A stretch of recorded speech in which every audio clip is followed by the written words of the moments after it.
Hello, I'm Brian Fox. Welcome to I Hate Rock Music. And today is a pretty crazy band in this video, and it's a Detroit high energy band called Stony and the Jagged Edge. And I guess they just called it Stony and the Jagged Edge because there was other bands called Jagged Edge, and so the reissue label that eventually put this record out uh, lengthened the name. So actually, the band is called Jagged Edge, which is a pretty cool name actually.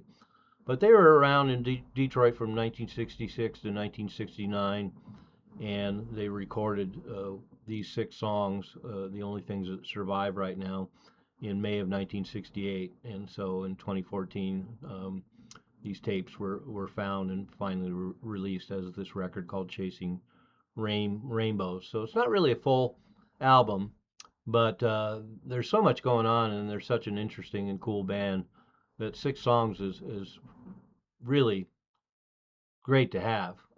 So when you and they're really fascinating because they're so raw and they're actually pretty primitive. And that's one of the things that surprised me about the record too is that in a lot of ways they're pretty primitive. The guitar player actually makes Ron Ashton sound like a virtuoso in a lot of ways, and the rhythm section gets a little clumsy sometimes.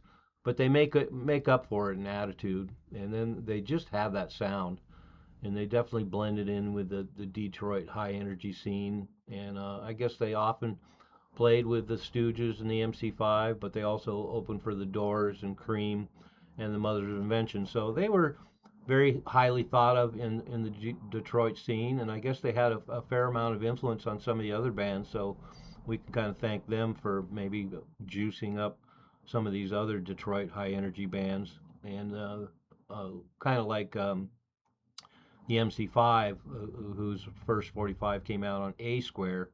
A Square was actually supposed to put out some Jagged Edge material, but according to the interviews, they didn't want to release a cover.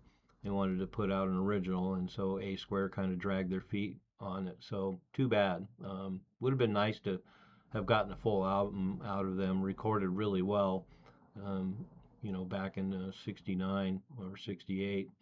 But we have what we have, and what we have is pretty interesting. So the band was Stony Mazur on vocals, Ira Pack on guitar, Harry Kataranchewicz on bass, Tim Thompson on drums. I know I butchered the bass player's name, but trust me, pretty hard to pronounce looking at it. But as I mentioned before, they opened for some big bands, so it's hard to believe that a band that had this much exposure didn't have a higher profile and have more product released because they also opened for Yes, Pink Floyd, The Animals, Mitch Ryder, Canned Heat, Blue Cheer, Iron Butterfly, Traffic, Fleetwood Mac, and as I mentioned before, the Mothers of Invention, Doors, and Cream. So they definitely got some top opening gigs, and oftentimes they pretty much wow these crowds. There's some articles that suggest that they blew the doors off the stage. So I don't know if that's it's true or not. It's hard for me to imagine, but they could have. They're such a high energy band, and they're just over the top as far as the fuzz guitar, and that's the one of the things that really jumped out at me about this record and this band is like the fuzz tones are just off the charts. I mean, you get into that first track, Can't Find the Way, Can't Find the Key, and the fuzz tone on there is just insane. And the solo is really insane and frenzied as well. And he's a cool vocalist, a little rough, um, a little amateurish, but once again, he kind of makes up for it um, with just sheer attitude. And as you get through the record, um, he really reveals his own voice, as it were. And sometimes he gets absolutely unhinged, and so we all like that. But Can't Find the Key, really killer riff. The drums are really cool. And then, as I mentioned, you'll notice right away if when you sample the link I'm going to put below, the fuzz tone is just off the charts. And in the interviews, they mentioned the fact that they would fuck with some of the pedals sometimes or put a heating pad over the fuzz tone to make it overdrive a little bit more. Never thought of doing that. I might have to try it. But then the second song is Who's Loving Her Now, which has kind of a soft, easy groove, but then has these crunchy bursts of electric guitar with this fuzz tone. And along with the the lead solos, the power chords in this band too are just crunching. I'm glad they managed to capture it in the recording because of all the records I've heard over the years, and particularly psychedelic records, I mean, this really makes your eyes pop out when you hear the fuzz tone on this record.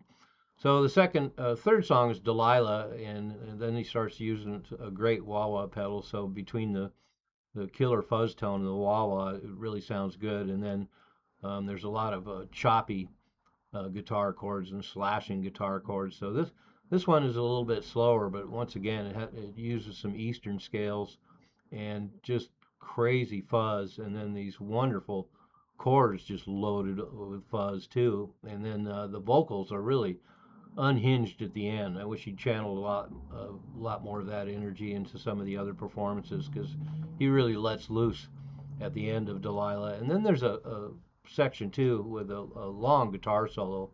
And again, he's not technically very good. Um, Technically, he's even lacking more than Ron Ashton.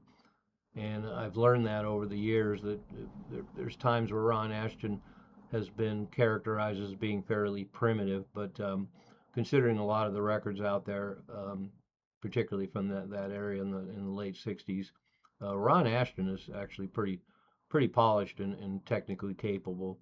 But this guitar player, as I say, he'll take a solo, and it's not technically that stunning, but God, the fuzz overload is just crazy.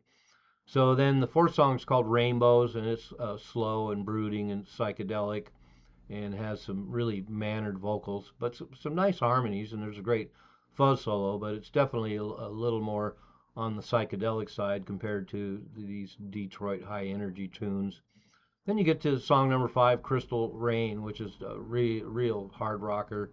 It has some psych elements again, the usual fuzz solo, and nice harmonies and that sort of thing. So holds together with the record pretty well. I wish there was more uh, short hard rockers, because when you only get 6 songs, you kind of wish more of them were over the top. But the ones you get on here are really worth the money, and they inject enough power and fuzz guitar. Have I said that enough times? That overall you're pretty satisfied when you get through this record. And then the last song is the Dews song, and it's a really short, fast rocker, and it's really cool. But as I mentioned, the rhythm section's a little rough. The singer is a little rough sometimes, and the guitar player is not technically that good. But like I say, they make up for it, and just conceptually, they got the attitude, and I guess they really did have the attitude. There's actually an interview with Stony Missouri, and I guess he was quite a character and took a shitload of drugs. So we all like that, and bands like that really deliver. And I can only imagine how insane they must have been live. I mean, this record is pretty rough. I'm sure it was probably recorded live, but with a lot more volume. I think it would have been a totally insane experience. And once again, reading the interview, it sounds like they were pretty dramatic live, and were definitely a somewhat of a pioneer in the Detroit high energy scene, and a band that was regarded fairly well. So and that's kind of how it works with us record collectors. And if there's other record collectors out there watching this, you know that you get a record like this, and it's just got that sound, and you can practically hear the band members popping speed.